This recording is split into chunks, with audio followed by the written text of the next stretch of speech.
안녕하세요. 저는 남편과 결혼 후 너무나도 소중한 동생이 한 명 생긴 여자입니다. 남편과 사이가 너무나도 좋았던 시동생이 저한테도 정말 그 누구와도 바꿀 수 없는 소중한 가족이 되었거든요. 그런데 그런 시동생을 무참히 짓밟고 못 살게 굴었던 사람이 있었다는 걸 알고 도저히 화를 참을 수가 없었습니다. 그때 일을 다시 떠올리니 지금도 분노가 치미는데 한번 차분하게 얘기해 볼 테니 끝까지 잘 들어주셨으면 좋겠습니다. 저는 평범한 집안에서 엄마, 아빠, 오빠, 그리고 저까지 네 식구가 살았습니다. 저보다 3살 많은 저희 오빤 저를 엄청 예뻐했어요. 평소에 제 머리도 빗겨주고 맛있는 게 있으면 꼭 저한테 양보하더라고요. 게다가 제가 감기에 걸렸을 땐 엄마 대신에 오빠가 약을 먹여주기도 했어요. 성혜야, 약을 먹어야 감기가 빨리 나는 거니까 눈 꼭 감고 한번 삼켜봐. 약 잘 먹으면 오빠가 이따가 슈퍼 가서 맛있는 거 사줄게. 오빠 전 사춘기 때도 누구보다도 우애 깊은 남매로 사이좋게 지냈어요. 어쩜 남매들끼리 싸우지도 않고 잘 지내냐면서 동네 분들이 저희 부모님한테 부럽다고 얘기하시는 걸 몇 번 들은 적도 있답니다. 그렇게 행복한 학창 시절을 보냈던 전 대학 졸업 후 평범한 회사에 취업을 하게 되었어요. 그러다가 지인의 소개로 저처럼 일반 회사원인 남자친구를 만나게 되었어요. 남자친구는 말투도 자상하고 항상 절 먼저 배려해주는 사람이었습니다. 그렇게 남자친구와 1년 넘게 만난 후 결혼 약속을 하게 되었고 결혼 허락을 받으러 예비 시댁에 처음 내려가게 되었어요. 예비 시댁은 서울에서 차로 5시간 걸리는 시골에 있었는데 예비 시아버지가 절 보자마자 정말 인자한 미소로 반겨주시더군요. 아유, 우리 아들이 어느새 이렇게 다 커서 장가 간다고 하니까 내가 얼마나 뿌듯한지 몰라요. 우리 아들한테 들었겠지만 우리 애들 어릴 때 애들 엄마가 세상을 떠나는 바람에 나 혼자 농사 지으면서 아들 둘 키우느라 엄청 힘들었거든요. 그런데 예비 시아버지도 참 좋은 분이셨지만 남자친구보다 8살 어린 예비 시동생도 정말 성격이 좋더군요.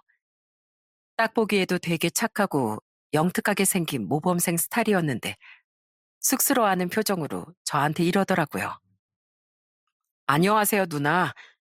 전 우리 형 동생 강인수라고 해요. 어머, 누나요? 누나라고 하니까 너무 쑥스럽네요. 아, 누나라고 하면 안 되는 거예요?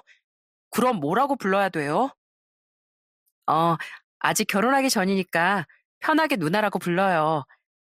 그리고 결혼하고 나서부턴 형수님이라고 부르면 되죠. 아무튼 앞으로 우리 친하게 지내봐요. 이제 우리 가족 되는 거잖아요. 제가 그렇게 말하자 알겠다면서 배시시 웃는 시동생을 보고 참 귀엽다는 생각이 들더라고요. 아직 고등학생이라 그런지 몰라도 뭔가 세상의 때가 묻지 않은 순수한 모습이 너무 보기 좋았어요. 그렇게 전 저희 부모님한테도 허락을 받고 25살에 결혼을 하게 되었습니다. 남편은 워낙 다정한 성격이라 그런지 몰라도 결혼 후에 저희 가족들한테 너무 잘하더라고요. 친정에 갈 때 저희 엄마가 밥을 차려주시면 절대 가만히 있지 않고 꼭 일어나서 밥도 나르고 반찬도 나르곤 했어요. 심지어 설거지까지 자기가 하려고 하더라고요. 그러다가 한 번은 친정에 갔는데 남편이 갑자기 가방에서 뭘 꺼내더니 이렇게 말하더군요. 어머님, 아버님, 제가 지난번에 보니까 두 분 다 발에 굳은 살이 많으시더라고요. 그래서 말인데 제가 오늘 두 분 각질 케어 한번 제대로 해드리겠습니다. 저희 아버지가 농사를 하시느라 발에 굳은 살이 쩍쩍 갈라지셔서 예전부터 제가 자주 해드렸거든요. 남편은 그렇게 말하더니 대야에 물을 받아와 저희 부모님한테 족욕도 시켜드리고 각질 제거기로 각질도 제거시켜드린 다음 보습제까지 발라주더군요. 그때 저희 부모님이 어찌나 남편한테 고마워하셨는지 모릅니다. 그렇게 가정적이고 다정한 남편과 결혼 생활을 한 지 1년쯤 지났을 때 공부를 참 잘했던 저희 시동생이 서울에 있는 대학에 진학을 하게 되었어요. 그런데 시골에서 통학을 할 수가 없으니 서울에서 지낼 곳이 필요하다고 해서 그때부터 저희 집에서 같이 지내기로 했어요. 솔직히 원룸 같은 걸 구해서 혼자 지낼 수도 있었지만 그러면 밥도 잘 못 챙겨 먹을 것 같아 제가 먼저 저희 집에서 같이 지내자고 했습니다. 그런데 시동생과 같이 지내다 보니까 하루하루가 너무 즐겁더라고요. 제가 밥을 해주면 그렇게 특별한 반찬이 아닌데도 정말 맛있게 먹는 거예요. 우와, 형수님, 무슨 나물 반찬 하나도 이렇게 맛있게 하세요? 저 형수님이 해주시는 밥 먹을 때마다 왜 사람들이 그렇게 집밥, 집밥 얘기하는지 알 것 같아요. 만약에 우리 엄마가 살아계셨으면 형수님처럼 이렇게 따뜻한 밥을 차려주셨겠죠? 저는 시동생이 너무 착하고 예뻐서 친구들과 맛있는 것도 사 먹으라고 용돈도 줬습니다. 그런데 시동생은 그 돈을 또 아껴가지고선 가끔씩 집에 올 때 삼겹살을 사오더라고요. 형수님, 우리 오늘 삼겹살 파티예요. 형수님이 삼겹살 좋아하신다길래 제가 많이 드시라고 왕창 사왔어요. 저는 그렇게 시동생이랑 남편이랑 셋이 같이 살면서 아들 하나, 딸 둘을 낳게 되었어요. 시동생은 제가 집안일을 하느라 바쁠 때 저희 애들 기저귀도 갈아주고 애들과도 잘 놀아주기도 하더라고요. 전 그래서 시동생이랑 같이 지내는 하루하루가 너무 행복하고 즐거웠어요. 그런데 그렇게 결혼 생활을 한 지 5년쯤 되었을 때 제 몸이 조금 이상하다는 걸 느끼게 되었습니다. 최근 들어 몸이 너무 피곤하고 목에 자꾸 뭐가 걸린 것처럼 불편하더라고요. 그래서 혹시나 해서 병원에 가봤다가 갑상선 암이라는 충격적인 진단을 받게 되었습니다. 물론 다른 암에 비해 갑상선 암이 착한 암이라고 듣긴 했지만 그래도 암이라는 단어 자체가 무섭긴 하더라고요. 그렇게 전 수술을 하고 며칠 입원을 하게 되었어요. 그런데 퇴원 후에 집에 돌아오고 나니까 남편이랑 시동생이 절 완전 공주 대접을 해주더라고요. 특히 시동생은 절 아주 손 하나 까딱 못하게 했어요. 형수님, 제가 인터넷에서 찾아보니까 갑상선암 수술 후에 면역 관리가 중요하대요. 그런데 면역력을 키우려면 잠을 충분히 자야 되는 거 아시죠? 그러니까 집안일은 저한테 다 맡겨주시고 얼른 들어가서 주무세요. 집에 건강한 남자를 둘이나 놔뒀으면 이럴 때 써먹어야죠. 시동생은 제가 장을 보러 마트에 가는 것도 피곤할까봐 자기가 직접 가서 장을 봐오기도 했습니다. 게다가 시도 때도 없이 저한테 심부름할 거 없는지 물어보고 제가 입맛이 없을 땐 죽을 끓여주기도 했어요.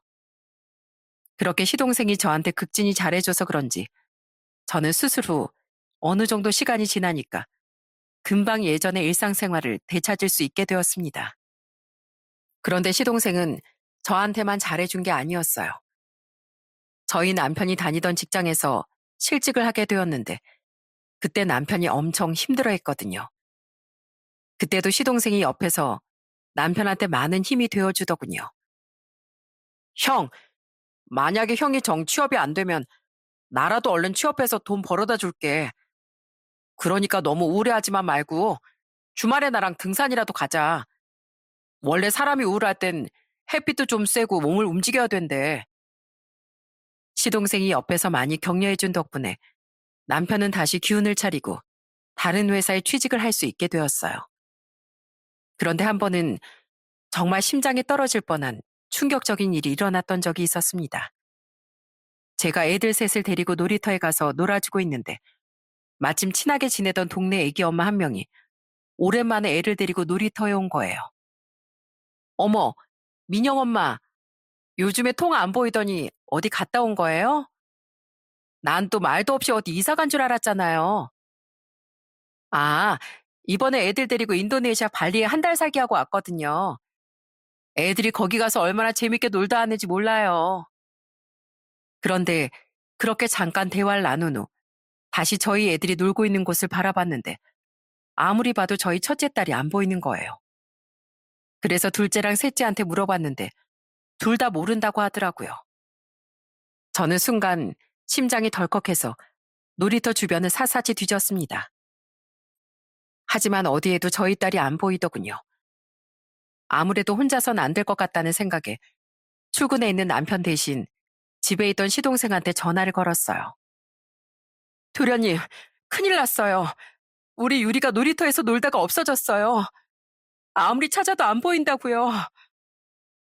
그 전화에 시동생은 바로 집에서 달려 나오더군요. 그러더니 너무 놀라서 허둥지둥 대는 저한테 이렇게 얘기했어요. 형수님, 제가 이쪽으로 가서 찾아볼 테니까 형수님은 저쪽으로 한번 가보세요.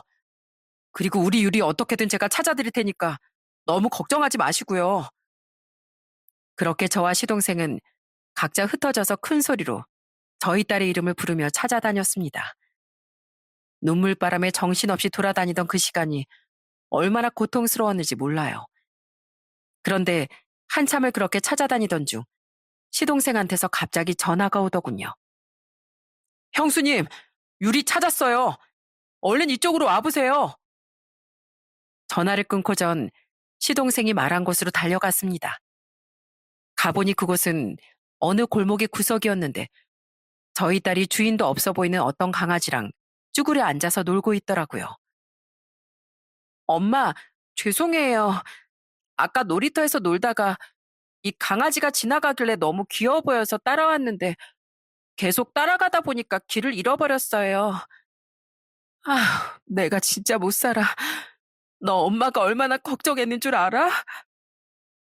저는 한참 동안 딸을 끌어안고 울다가 저희 딸을 찾아준 시동생한테 너무 고맙다는 생각이 들더라고요.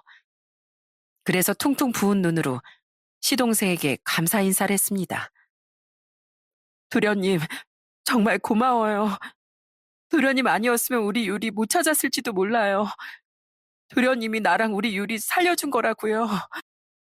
아니에요, 형수님. 우리 유린 저한테도 사랑하는 조카인데 당연히 제가 발벗고 나서서 찾아야죠. 그래도 어디 이상한 데 안 가고 여기 구석에서 놀고 있었으니까 얼마나 다행이에요. 퇴근 후에 이 사실을 알게 된 저희 남편도 시동생 덕분에 찾은 걸 정말 고맙게 생각하더라고요. 시동생은 정말 저한테는 소중한 동생이자 고마운 은인이었습니다. 그런데 시동생은 오히려 저한테도 고마워하더라고요. 같이 시댁에 가면 꼭 시동생이 시아버지한테 제 자랑을 엄청 많이 하는 거예요. 아버지, 우리 형수님이 저한테 얼마나 잘해주는 줄 아세요? 아마 우리 형수님 같은 여자 대한민국에 몇 명 없을걸요? 전 솔직히 우리 형보다 형수님이 더 좋아요. 그런데 시동생이 그렇게 말하자 옆에서 남편이 깔깔 웃으며 이렇게 말하더군요. 뭐야, 듣다 보니까 괜히 질투나는데? 인수 너, 어릴 때부터 내가 얼마나 잘해줬는데 어떻게 나보다 네 형수가 좋다고 할 수가 있어? 그럼 좋은데 좋다고 하지 뭐라고 해. 난 나중에 꼭 우리 형수님 같은 여자랑 결혼할 거야. 그런 여자가 이 세상에 또 있을진 모르겠지만 말이야. 시동생은 취업 준비를 하면서도 아르바이트를 하며 생활비를 보태줬습니다. 게다가 저희 애들한테 틈틈이 공부도 가르쳐 주더라고요. 그러다가 시동생이 우리나라에서 세 번째 손가락 안에 드는 좋은 기업에 취업을 하게 되었어요. 그때 제 일처럼 얼마나 기뻤는지 모릅니다. 그래서 케이크도 사다가 다 같이 축하 파티도 했답니다. 어떤 분들은 시동생이 취업했으면 나가서 살아야 되는 거 아니냐고 하실 수도 있는데 저는 시동생이 제 친동생 같아 너무 좋았고 시동생도 저희랑 사는 걸 좋아하더라고요. 그래서 시동생이 결혼하기 전까진 계속 같이 살기로 했습니다. 그러다가 저희 시동생이 29살 때 결혼할 여자를 데려오게 되었어요. 예비 동선의 집은 되게 잘 사는 집이었는데 예비 동선의 아버지가 사업을 하시고 예비 동선은 그 회사에서 일을 한다고 하더군요. 저는 시동생이 결혼하는데 신혼집에 조금이라도 보태줘야 되지 않을까 하고 고민을 하고 있었어요. 그런데 시동생이 안 보태줘도 된다면서 이렇게 얘기하더라고요. 형수님, 제 신혼집은 걱정하지 마세요. 저 결혼하고 장인 장모님 모시고 살기로 했거든요. 저희 장인 장모님이 딸만 둘인데 큰딸이랑 떨어져 사는 게 너무 싫다고 그냥 같이 살면 안 되냐고 울면서 말씀하시길래 그냥 그렇게 하기로 했어요. 뭐라고요? 그 마음은 너무 좋은데 결혼하자마자 바로 처가에 살면 좀 불편하지 않겠어요? 그런데 그때 옆에 있던 예비 동서가 밝게 웃으며 한마디 하더군요. 걱정하지 마세요. 제가 이렇게 떡하니 같이 있는데 누가 우리 오빠한테 뭐라고 하겠어요? 그래? 그럼 동서가 중간에서 우리 도련님 잘 챙겨줄 수 있어? 우리 도련님 나한텐 정말 소중한 사람이야. 우리 도련님 힘들게 하면 내가 절대 가만히 못 있어. 아휴, 절대 힘들게 안 하니까 걱정들 마세요. 형님, 그렇게 걱정되시면 차라리 제가 매일 보고서라도 써서 올릴까요? 뭐? 보고서? 아유, 됐네요. 동서가 어련히 알아서 잘 챙기겠지 뭐. 그래도 예비 동서가 그렇게 밝게 얘기하니까 안심이 되더군요. 그렇게 저희 시동생은 29살의 나이에 동서와 결혼을 하게 되었습니다. 그 후 동서는 결혼 1년 만에 딸 하나를 낳고 저희 시동생과 오순도순 잘 지내더라고요. 시댁에서 다 같이 모일 때 보니까 둘 다 조카를 너무 예뻐하더라고요. 여보, 우리 장미는 내가 놀아줄 거라니까. 당신은 오랜만에 아버님 댁에 왔으니까 좀 가만히 앉아서 쉬어. 싫어. 내가 아빠인데 당연히 우리 장미랑 내가 놀아줘야지. 장미야, 아빠가 비행기 태워줄게. 엄마보다 아빠가 태워주는 게 더 재밌는 거 알지? 동서는 부잣집 딸인데도 잘난 척을 하거나 거만하게 행동하지 않았어요. 그래서 저도 시동생이 좋은 짝을 만나 행복하게 지내는 것 같아서 너무 안심이 되었습니다. 그러다가 시동생이 결혼한 지 7년쯤 되었을 때 갑자기 다니던 회사를 그만두겠다는 거예요. 서방님, 지금 다니는 회사가 얼마나 좋은 회사인데 거길 그만둔다고요? 갑자기 왜요? 제가 걱정되는 마음에 그렇게 물어봤더니 옆에 있던 동서가 웃으면서 이렇게 얘기하더군요. 형님, 걱정하지 마세요. 저희 아빠가 이 사람을 워낙 마음에 들어 하셔서 저희 회사로 스카우트한 거예요. 아빠가 나중에 이 사람한테 회사도 물려준다면서 지금부터라도 일 배우라고 하시더라고요.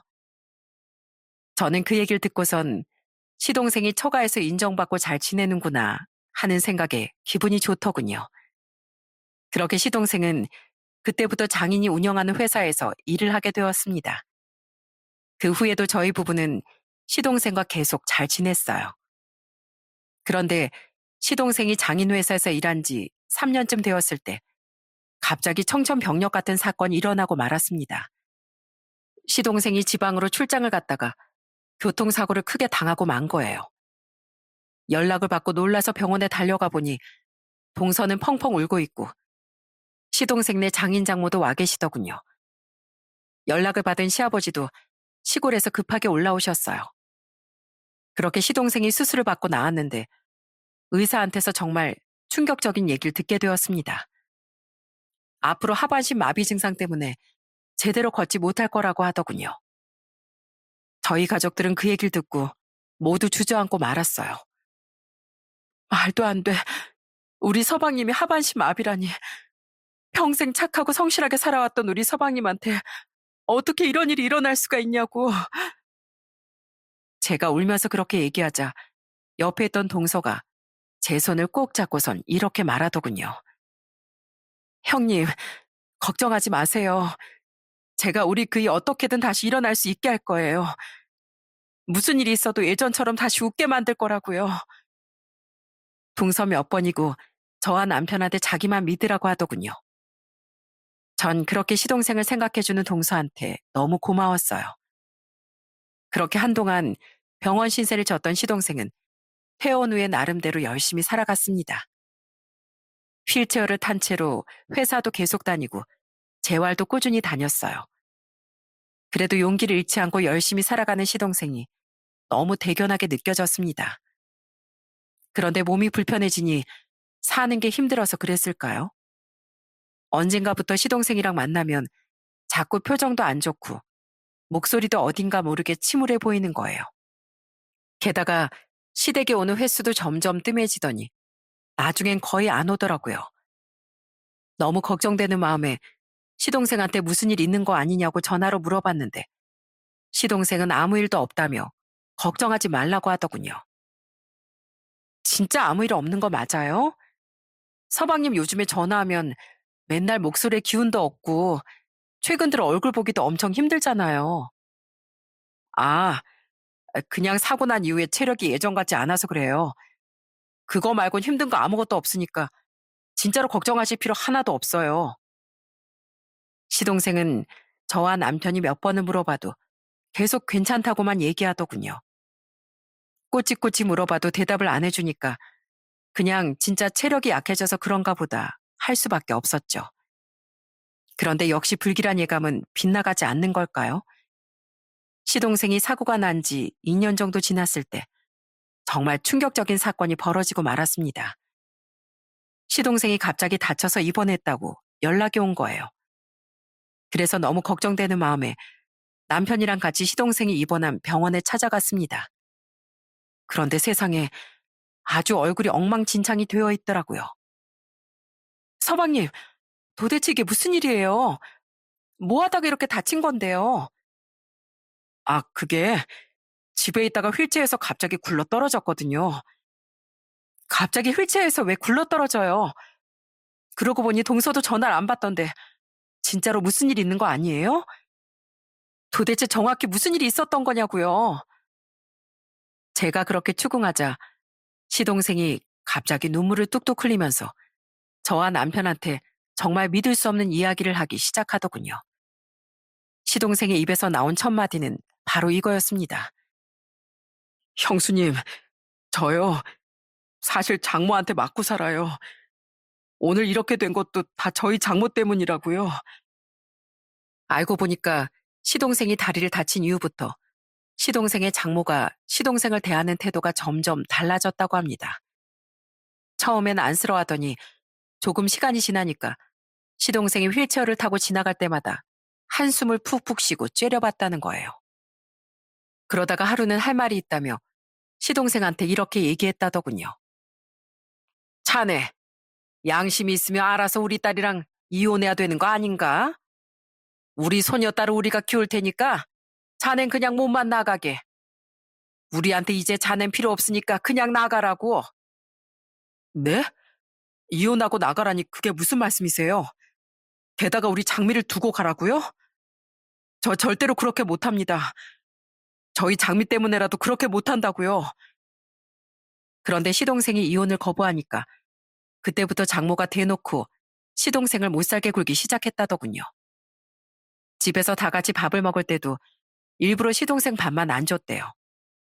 그래서 시동생이 말없이 휠체어를 끌고 겨우겨우 밥을 푸고 앉으면 또 시동생한테 대놓고 막말을 했다고 하더라고요. 아유, 밥을 안 주면 눈치껏 안 먹을 것이지.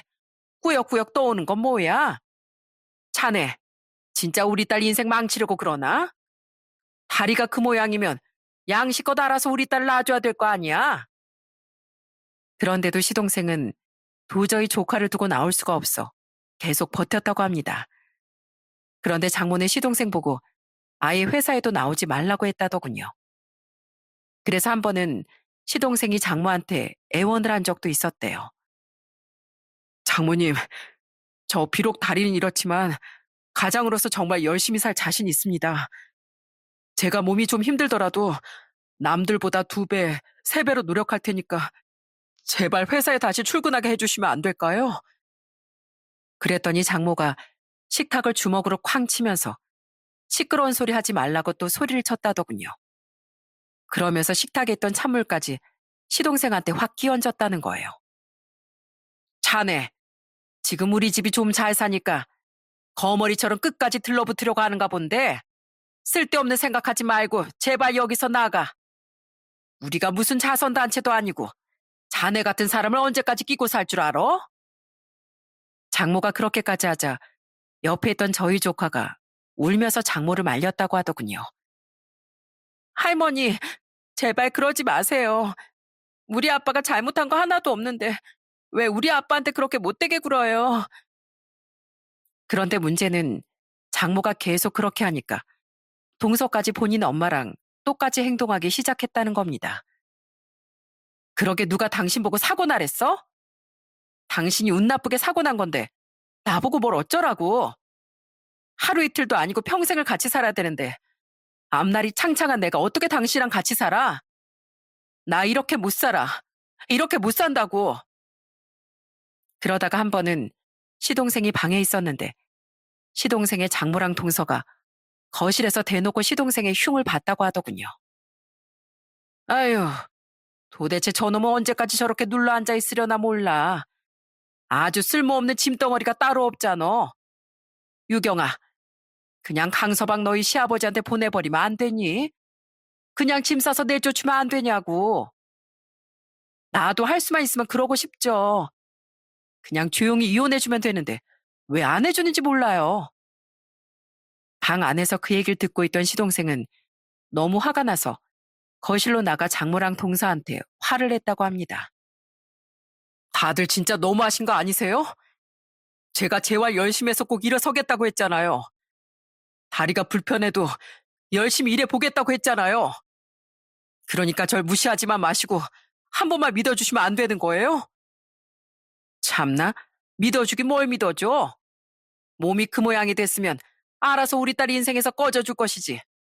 언제까지 그렇게 지저분하게 들러붙어 있을 거냐고. 제가 들러붙어 있는 게 그렇게 싫으십니까? 그럼 나가드릴 테니까 우리 장미는 제가 키우는 걸로 해주십시오. 그렇게 해주시면 제가 이혼하겠습니다. 뭐? 장미를 자네가 키워? 참나, 어디서 다리도 불편한 게 우리 소녀딸 인생까지 망치려고 들어. 나 그 꼴은 절대 못 봐. 절대 못 본다고. 시동생의 장모는 그렇게 소리치면서 시동생의 휠체어를 확 밀어버렸다고 하더군요. 그 바람에 시동생이 휠체어에서 굴러 떨어져서 다치고 말았대요. 그런데도 아무도 119에 신고조차 해주지 않아 시동생이 자기 손으로 신고를 해서 구급차에 실려왔다고 하더군요. 저와 남편은 그 얘기를 다 듣고 너무 화가 나서 온몸이 바들바들 떨렸어요. 말도 안 돼. 그 인간들이 서방님한테 진짜 그랬단 말이에요? 여보, 나 너무 화가 나서 못 참겠어. 우리라도 대신 가서 그 인간들 아주 작사를 내줘야 되는 거 아니야? 이렇게 가만히 당하고만 있으면 너무 억울하잖아. 그래, 우리 인술 대신에 우리가 가자. 나도 하나뿐인 내 동생 이런 취급 당한 거 절대 못 참아. 그 벌레만도 못한 인간들 내가 가만 안 둘 거라고. 저와 남편은 그날 바로 시동생이 살고 있던 시동생의 처가에 찾아갔습니다. 동서는 시동생한테 그런 짓을 해놓고도 저희가 찾아가니까 순순히 문을 열어주더군요. 아마 시동생이 입원했다고 하니까 제가 그냥 걱정되는 마음에 찾아온 줄 아는 것 같았어요. 그런데 정말 어이없게도 시동생은 다쳐서 입원을 해 있는데 동서랑 그 엄마라는 인간은 둘이서 식탁에 앉아 족발 뼈까지 손으로 잡고 뜯고 있더군요. 형님, 여기까지는 어쩐 일이세요? 아, 우리 그이 걱정돼서 찾아오셨구나. 그냥 살짝 넘어진 거니까 신경 안 쓰셔도 돼요. 다리는 좀 그렇긴 해도 원래 몸이 튼튼한 사람이라 금방 나아질걸요? 뭐라고? 금방 나아져? 야, 너 지금 그게 네 입으로 할 소리니? 네 남편이 니네 엄마 때문에 휠체어에서 굴러 떨어져서 다쳤는데 쓰러져서 고통스러워하는 사람 멀뚱멀뚱 서서 쳐다보기만 한 주제 어디서 입으로 똥을 싸고 있어? 너 내가 아무것도 모르고 여기 찾아온 줄 알아? 너랑 너네 엄마가 그동안 우리 서방님한테 무슨 짓을 했는지 다 알고 왔어. 그래요, 재수씨. 아니, 이제 재수씨도 아니지. 야, 나한테 하나밖에 없는 소중한 동생을 너희가 무슨 자격으로 그딴 취급을 해? 특히 아줌마. 아줌마가 사람입니까? 아줌마 딸이 다쳤어도 그런 식으로 하시겠어요? 내 동생한테 얘기 들어보니까 그동안 입에도 못 담을 욕설을 짓거리고 손직언까지 한 게 한두 번이 아니라던데 남의 소중한 가족한테 그게 뭐 하는 짓입니까? 둘 다 한번 콩밥 먹어보고 싶어요? 남편이 그렇게 말하자 동서와 동선의 엄마가 오히려 뻔뻔하게 나오더군요. 어머머, 남의 집에 찾아와서 이게 무슨 행패야? 역시 수준 떨어지는 집안이라 그런가. 할 말 못할 말 구분도 못하고 막 짓거리네. 아휴, 내가 이래서 그 인간이랑 진작에 이혼했어야 되는 건데. 이봐요, 아주버님. 이러려고 저희 집에 찾아오신 거예요? 난 또 걱정돼서 찾아온 줄 알고 대충 둘러대고 돌려보내려고 했더니 진짜 귀찮게 왜 이래요? 아, 진짜 하나같이 아주 거머리가 따로 없구만.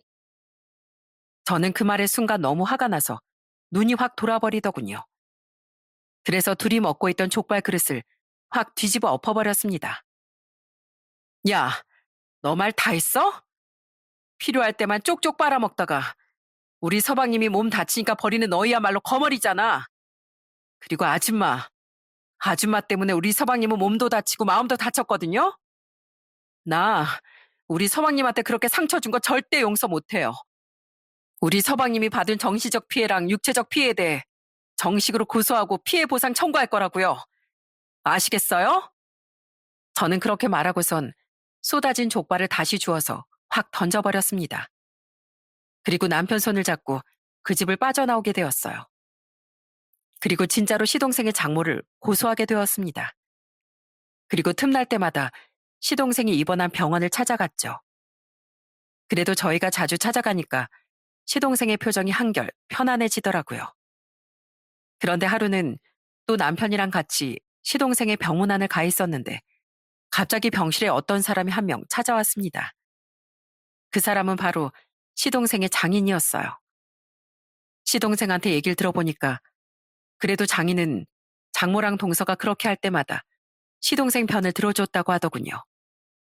시동생의 장인은 시동생을 안쓰러운 눈길로 쳐다보더니 진지한 목소리로 이렇게 얘기하기 시작하더라고요. 자네, 그동안 많이 힘들었지? 나도 솔직히 옆에서 지켜보면서 너무하다는 생각이 들 때가 참 많았다네. 근데 자네도 알지? 내가 자네를 엄청 좋아하고 믿음직스러워했다는 거. 그래서 내가 자네를 우리 회사로 불러서 일도 가르치고 회사도 물려주려고 했었던 거야. 근데 자네도 지금 딸을 키우고 있어서 알겠지만 내가 아무리 자네를 좋아한다고 해도 나한텐 자네보단 우리 딸이 더 소중하네. 그래서 말인데 그냥 우리 딸이랑 깔끔하게 이혼해주게. 물론 우리 딸이 100번 1000번 잘못했지만 그래도 우리 딸 인생도 있지 않은가. 나도 애비로서 이런 말을 할 수밖에 없는 거 자네가 이해해줬으면 좋겠네. 그 마음은 저도 이해합니다. 하지만 저 이대로는 이혼 못해요. 그러니까 정체가 이혼하길 원하시면 저희 장미 제가 키우게 해주십시오. 그래, 그렇게 해주겠네. 안 그래도 내가 어제 장미랑 얘기를 해보니까 장미가 자네하고 같이 살고 싶다고 하더라고. 그런데 자네도 몸이 불편하니 혼자서 딸 키우면서 살긴 힘들 거 아닌가. 그래서 내가 자네가 그동안 고통받았던 것에 대한 위자료도 줄 겸 자네랑 우리 장미랑 둘이서 살 수 있는 기반은 마련해 주려고 하네.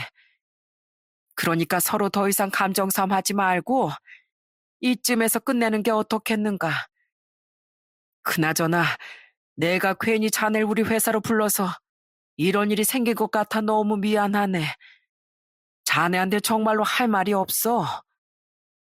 시동생의 장인은 눈물까지 흘리면서 그렇게 말하더군요. 장인의 진심 어린 사과를 듣고 시동생도 눈물을 펑펑 흘렸어요. 비록 자기 딸 편을 들긴 했지만 그래도 생각은 있는 분인 것 같더라고요. 그렇게 시동생은 장인한테 앞으로 조카를 키우면서 살 수 있을 만큼 금전적으로 도움을 받고 이혼을 하게 되었습니다. 조카 때문에 이혼도 못하고 그 모진 세월을 겪으면서 살았는데 이젠 이혼하고도 조카랑 같이 살 수 있다고 하니까 제가 다 다행이라는 생각이 들더군요. 그런데 시동생이 조카를 데려오긴 했지만 키우는 게 문제였어요. 시동생이 아무리 노력을 한다고 해도 일단 몸이 불편하니까 쉽지 않을 것 같았거든요. 그래서 제가 남편한테 먼저 이렇게 얘기했습니다. 여보, 우리 그냥 서방님이랑 조카랑 다 같이 사는 거 어때? 우리 어차피 서방님이랑 9년이나 같이 살았는데 앞으로도 못 살 거 없잖아.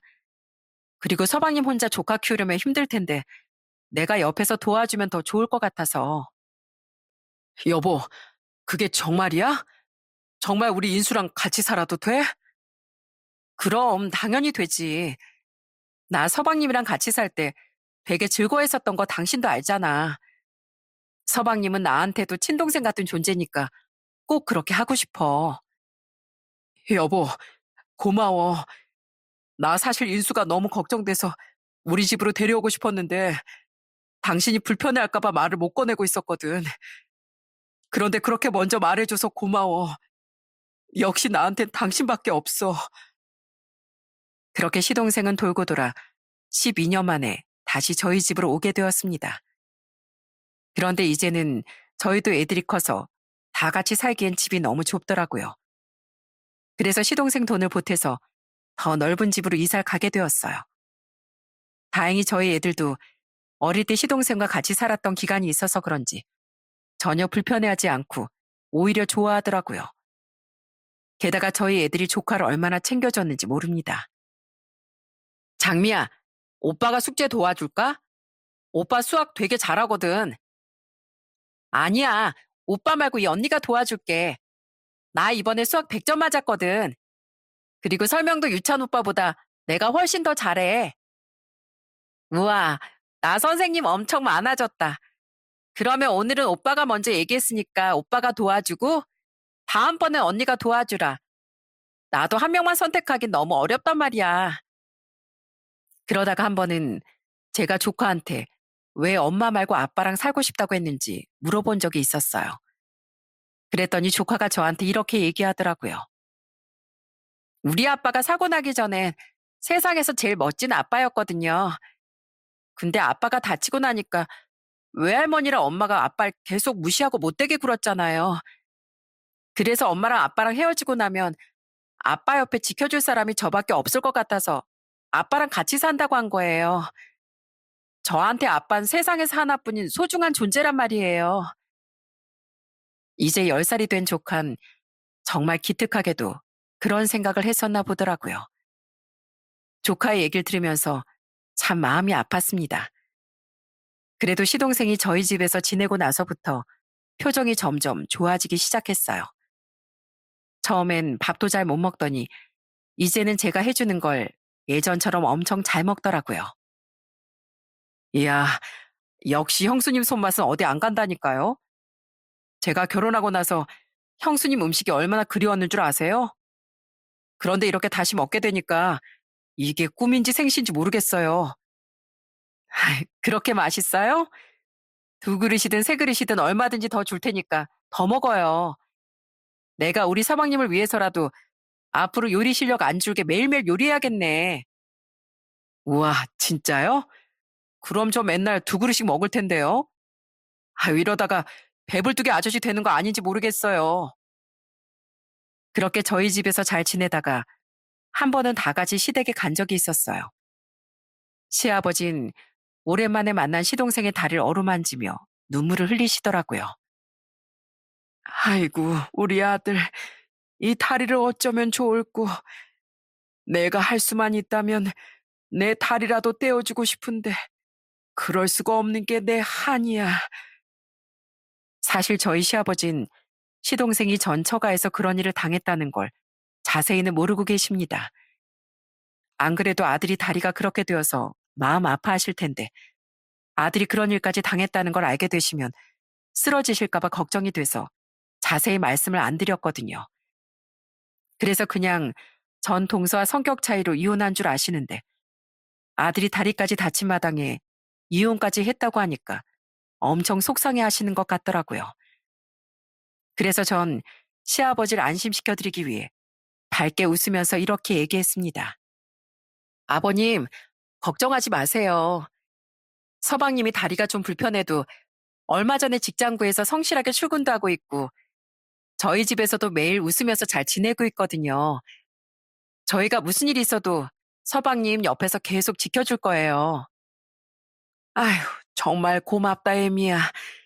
내가 시골에 살아서 우리 아들을 제대로 챙겨줄 수도 없는데 네가 이렇게 나서서 우리 아들을 지켜준다고 하니까 내가 참 마음이 놓이는구나. 네가 없었으면 아마 난 걱정돼서 한숨도 못 잤을 거야. 그렇게 말씀하시는 시아버지 얼굴이 예전보다 수척해지신 것 같아 마음이 아프더군요. 저 때문에 안심한다곤 하셨지만 그래도 매일매일 아들 걱정에 잠을 이루기 힘드실 거예요. 저 같아도 제 자식이 다쳐서 걷지 못한다고 하면 잠도 못 자고 너무 힘들 것 같거든요. 그래서 전 시아버지가 조금 더 안심하실 수 있게끔 시동생한테 더 잘해줘야겠다고 생각했습니다. 그런데 그렇게 잘 지내던 중 한 가지 문제가 있었어요. 면접 교섭권이 있는 전 동서가 저희 조카를 만나고 싶어 했는데 조카가 계속 안 만나겠다고 하는 거예요. 그래서 한 번은 조카한테 왜 그렇게 엄마를 만나기 싫어하냐고 물어본 적이 있었습니다. 그랬더니 조카가 잠깐 망설이다가 저한테 속마음을 털어놓더군요. 큰엄마, 저는요, 저희 엄마가 너무 싫어요. 우리 아빠처럼 착한 사람을 그렇게 무시하고 못 살게 굴었잖아요. 저 솔직히 지금도 가끔씩 엄마가 그랬던 거 생각하면 너무 화가 나거든요. 그래서 그럴 때마다 어디 말하기도 힘들어서 일기장에다가 일기를 적곤 했어요. 그렇게라도 안 하면 도저히 제 화난 마음을 참기 힘들 것 같아서요. 조카는 그렇게 말하더니 자기가 여태까지 썼던 일기를 저한테 가져와 조심스레 보여주더라고요.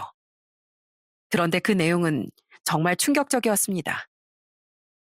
난 세상에서 우리 엄마가 제일 싫다. 우리 엄만 착한 사람인 줄 알았는데 알고 보니까 세상에서 제일 무서운 악마 같은 사람이었다. 우리 아빠만큼 착한 사람이 없는데 왜 엄마는 아빠한테 그렇게 못되게 구는 걸까? 난 아빠한테 그렇게 하는 엄마가 너무 밉다. 다시는 엄마라고 부르고 싶지도 않고 얼굴을 보고 싶지도 않다. 저는 조카가 전 동서를 그렇게까지 미워하고 있는 줄은 몰랐어요. 그런데 조카가 계속 본인을 만나주지 않자 전 동서가 저한테 전화를 해서는 제 탓을 하기 시작하더군요. 형님, 도대체 우리 장미가 왜 저랑 안 만난다는 거예요? 형님이 지금 중간에서 저랑 장미를 못 만나게 막고 있는 거죠? 야, 내가 언제 네 딸을 못 만나게 했니? 네 딸이 널 만나기 싫다잖아. 싫다는 애를 어떻게 억지로 엄마한테 가라고 하니? 거짓말하지 마세요. 우리 장미는 절대 그럴 일 없거든요. 이거 다 형님이 지어내는 얘기잖아요. 내가 지어내기 뭘 지어내? 그렇게 못 믿겠으면 내가 증거 사진 보여줘? 야, 너 딱 기다려. 내가 사진 하나 보내줄 테니까 그거 보고도 거짓말이란 소리가 나오는지 한번 기다려보라고. 저는 그렇게 말하고선 조카의 일기장을 사진으로 찍어서 전 동서한테 보내줬습니다. 그러자 그 사진을 본 전 동서가 엄청 충격을 받았는지 덜덜 떨리는 목소리로 이러더군요. 뭐야, 이거 진짜 우리 장미가 쓴 거예요? 진짜 우리 장미가 날 악마처럼 생각하고 날 엄마라고 부르기도 싫어한다고요? 그래, 네가 얼마나 애 앞에서 우리 서방님한테 못될 짓을 많이 했으면 애가 그렇게까지 엄마를 싫다고 하겠니? 이거 다 네가 자초한 결과야. 네가 스스로 딸한테 버림받은 거라고. 말도 안 돼. 이거 형님이 우리 장미한테 가스라이팅 한 거죠? 형님이 우리 장미한테 내 욕하면서 나 싫어하게 만든 거잖아요. 뭐? 가스라이팅? 야, 네가 생각하는 수준이 그따위니까 네가 그 모양 그 꼴인 거야. 장민 나한테도 정말 소중한 조카인데 내가 장미한테 그런 말도 안 되는 가스라이팅을 왜 하겠어? 그럼 이게 진짜라고요? 아니 그럼 저 앞으로 우리 장미 못 보는 거예요? 형님, 저 장미 없으면 못 살아요. 그냥 형님이 장미한텐 얘기하지 말고 그냥 몰래 저희 집 쪽으로 데려오시면 안 돼요? 저 장미 진짜 보고 싶단 말이에요. 내가 왜 그래야 되는데? 난 우리 소중한 조카한테 싫다는 엄마 억지로 보여주면서 상처 줄 생각 절대 없어. 그러니까 다신 이런 헛소리 하지 말고 딸한테까지 버림받을 정도로 못된 짓 한 거 평생 반성이나 하면서 살아. 이거 다 네가 자초한 일이니까 네 자신이나 탓하면서 살라고. 알았어? 형님, 한 번만 부탁할게요. 네? 제발요. 형님. 전 동서가 울면서 애원했지만 저는 그냥 전화를 끊어버렸어요. 아무리 모녀 사이여도 저희 조카가 엄마랑 만나기 싫다는데 제가 뭘 어쩌겠습니까? 저한텐 조카의 의견이 제일 중요하기 때문에 조카가 먼저 만나고 싶다고 하기 전까진 굳이 억지로 만나게 하고 싶진 않더라고요. 그렇게 시동생이 이혼한 지 1년 10개월이 지났는데도 여전히 전 동서는 조카를 못 만나고 있습니다. 한 번은 제가 조카한테 엄마 보러 진짜 안 갈 거냐고 물어본 적이 있었는데 조카가 단번에 절대 안 만날 거라고 얘기를 하더군요. 큰엄마, 저한테 엄마의 엄자도 꺼내지 마세요. 저 앞으로 엄마 없다고 생각하고 살 거예요. 외할아버지면 몰라도 엄마나 외할머니를 볼 일은 절대 없어요. 그래도 조카가 외할아버지하고는 학교 잘 다니고 있다고 평소에 문자도 보내고 사진도 보낸다고 하더라고요. 게다가 시동생도 이혼 후에 전 장인한테서 가끔 연락이 온다고 하더군요. 용기 잃지 말고 잘 살라고 시동생한테 격려의 말을 많이 해주신다고 했습니다. 그렇게 시동생은 이혼 후에 저희 가족과 함께 하루하루 웃으면서 잘 살고 있답니다. 저도 시동생과 조카 덕분에 요즘 들어 더 웃을 날이 많아졌어요. 그런데 제가 시동생이랑 잘 사니까 저희 부모님도 절 응원해 주시더군요. 성애야, 너 지금 시동생이랑 같이 살기로 한 거 정말 잘했다. 예전부터 너희 시동생이 너 아플 때도 옆에서 많이 챙겨주고 우리 강서방한테도 정말 힘이 많이 되어줬잖니. 너도 너희 시동생한테 도움을 많이 받았으니 시동생이 어려울 때 너도 도와주는 게 맞는 거지. 엄마 아빤 네가 시동생과 잘 지내는 걸 보면서 참 대견하고 뿌듯하구나. 앞으로도 그렇게 화목하게 잘 지내렴. 엄마가 그렇게 말씀해 주시니 너무 감사했습니다. 엄마가 말씀하신 것처럼 앞으로도 시동생이 어려울 때 도와가면서 서로서로 잘 지내고 싶습니다. 평생 제 친동생처럼 아껴주고 힘이 되어줄 거예요. 여러분, 혹시 여러분은 진정한 가족이 뭐라고 생각하시나요? 저는 좋은 일이 있을 땐 같이 기뻐해주고 힘든 일이 있을 땐 손을 내밀어주는 게 진정한 가족이라고 생각해요. 마치 저희 부부와 시동생의 관계처럼 말이죠. 그런데 전 동서와 그 엄만 저희 시동생이 사고로 다리가 불편해지자 바로 잡았던 손을 매정하게 놓아버렸습니다. 거기다가 그걸로도 모자라서 막말에 손찌검까지 하면서 사람을 아예 벼랑 끝까지 밀어붙였죠. 그런 게 과연 가족이라고 할 수 있을까요? 저희 시동생이 힘들 때 그렇게 못된 짓을 했던 전 동서는 계속 조카를 못 봐서 엄청 힘들어하고 있을 거예요. 다들 아시겠지만 자식을 못 본다는 게 엄청난 고통이잖아요. 이래서 자업자득이라는 말이 있는 것 같아요. 그럼 전 혹시라도 우연히 이 사연을 들을지도 모르는 전 동서가 평생 땅을 치며 후회하길 바라면서 이 사연을 마치도록 하겠습니다. 저의 긴 이야기 끝까지 들어주셔서 정말 감사합니다. 그럼 오늘 하루도 모두들 행복한 웃음이 넘치시길 바라겠습니다.